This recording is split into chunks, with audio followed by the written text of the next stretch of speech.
When people say one moment can change your life, they probably talk about my life. It amazes me how one small piece of paper discovered from my wife's purse changed everything in my life. I, 37, male, married my college sweetheart 10 years ago. Prior to that, we dated for 6 years. So in total, we know each other from 16 years. I'll call her Dove, 37, female.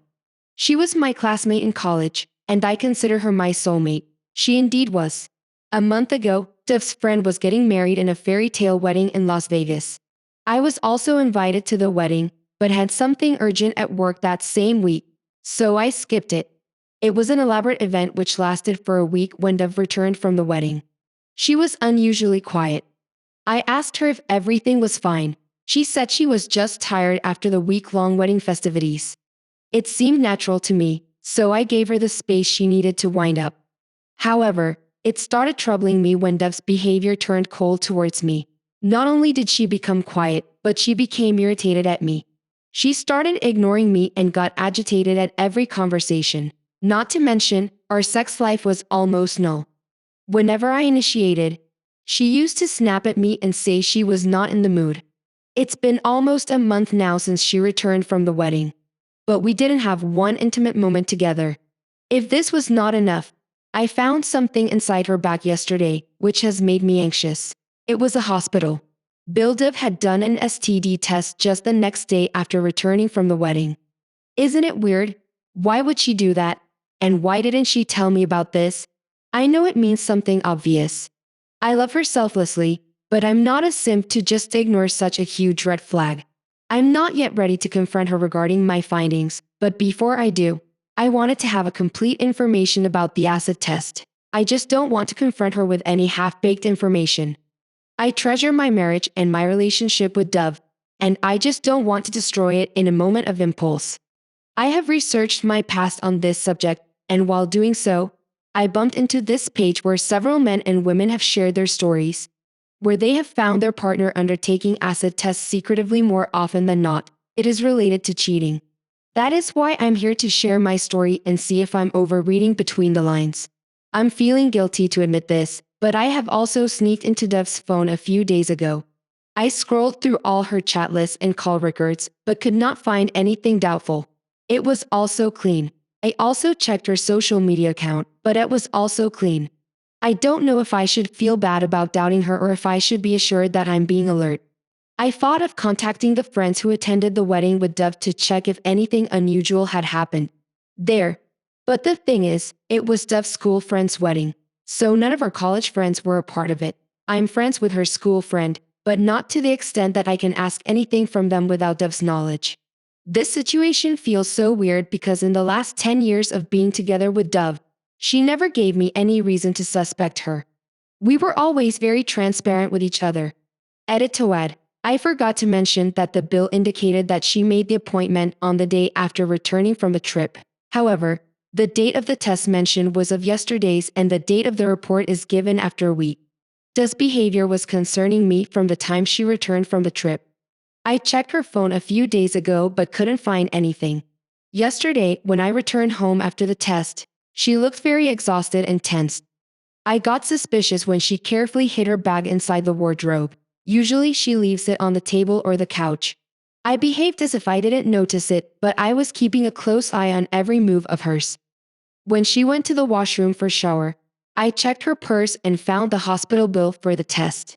Honestly, if she feels I need to hide it, she's done something she feels guilty of. The only other reason she'd get tested for an STD is if she thought you were the one cheating. On top of it all, the timing of it is just too suspicious to not mean anything. Update 1. Hello, all. After reading the comments on my post, I realized I didn't give any background information about me or death. I didn't think it was relevant to the post. Nevertheless, I have replied to a few of you in the comments, but for general information, let me add a few facts. Devin, I graduated from the same college. We both are software engineers and work for different IT companies. We have a 6-year-old son. Financially, we had a stable life, a quite decent one. We were a pretty happy family until now. Until then, I've decided to screw up everything. After discovering the medical bill for an STD test from Dev's purse, I was restless. The comments on my last post, as well as the stories of other victims, all indicated one thing. Dev cheated on me. Initially, I wanted to wait until the test results were out before confrontation, but I was choking up from the inside. I could no longer hold it back. Also noticed that I was behaving differently the day I made the post.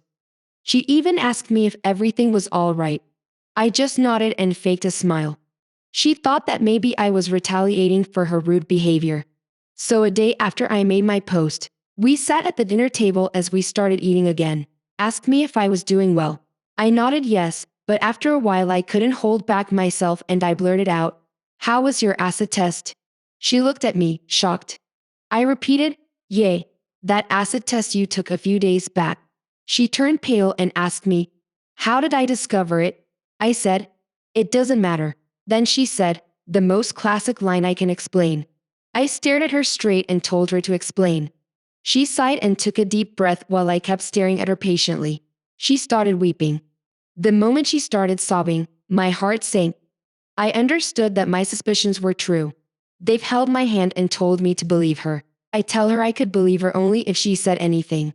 But instead of saying anything, she pulls her chair closer to me, leaned on my shoulder, held my arms tightly and cried. I let her emotions flow out, and the last 16 years of our relationship, I have never left her crying, even with her slightest tears. I used to hug and cheer her up, but this time I sat and moved. She tried to come closer to me and hold my arms as tightly as she could, but I didn't hug her back. I sat there cold like an ice rock. Finally, when she was done crying, she freed my arms and confessed everything. It was on a friend's bachelor trip and the week-long wedding festivities of her friend. The first few days were a bachelor trip to Vegas. The event manager had arranged for strippers, male escorts, and whatnot.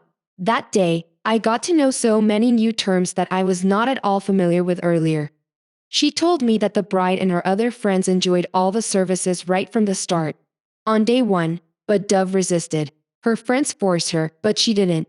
She saw the bride and the other friends having a thrilling time fulfilling all their fantasies with those escorts. But she restrained herself. I usually used to believe her as she was never a liar. But this time it was just difficult for me to fully trust her story. I asked her if she did it because she felt out of place. She said that her bride friend convinced her that she had never seen any other man in the last 16 years. Hence, she needed to taste new blood. Her friends elaborated on how these escorts used several techniques to give them new age pleasures. Dove still didn't give in, but her friend convinced her for an intimate massage to finally give in to the peer pressure and said yes to the massage. She thought the massage would not qualify as cheating, and she could also dodge the peer pressure. However, the masseur was an escort. After the back massage, he started undressing her fully.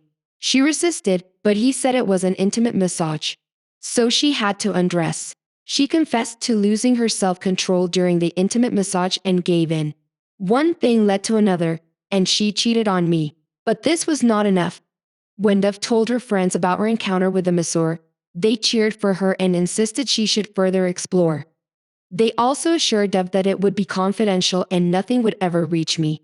Dove thought she had already done it once and cheated on me, so there was no point in resisting further. She decided to better explore her fantasy. I was glad that she honestly confessed everything she knew. I wouldn't forgive her even if she did it once. I just sat there lifeless, trying to absorb whatever Dove said. I knew my life was going to change. The woman in front of me was the love of my life, and that was why her betrayal inflicted such a grave pain on me. Dove nudged me to say something as I had not spoken a word since she confessed. I buried my face in my palms. She tried to hold my hand and lift my face, but I resisted. Finally, when I looked at her, I said I was going to file for divorce. She was shocked and said, "I should not make an impulsive decision because we have a son." I yelled at her to stop showing her fake concern for her son and her family. If she had the slightest concern for the family, she wouldn't have done what she did. I took my car keys and left the house.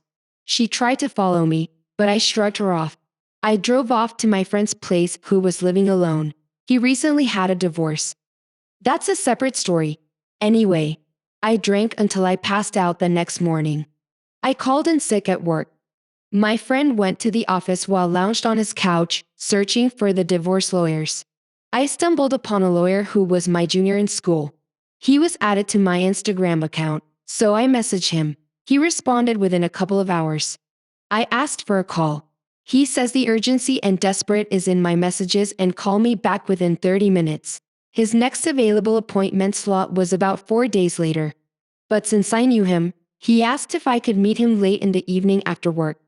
I readily agreed. Instead of calling me at his office, he asked me to meet for a drink. So the last evening, Dove confessed to cheating. And the next evening I was sitting with my lawyer, discussing my divorce. He asked me to sleep over my decision and see if the emotions subsided.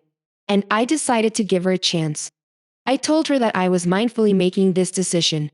I relayed my divorce terms to him, and he assured me and started the paperwork immediately. I requested him to fast-track the process because I want to get done with it as soon as possible.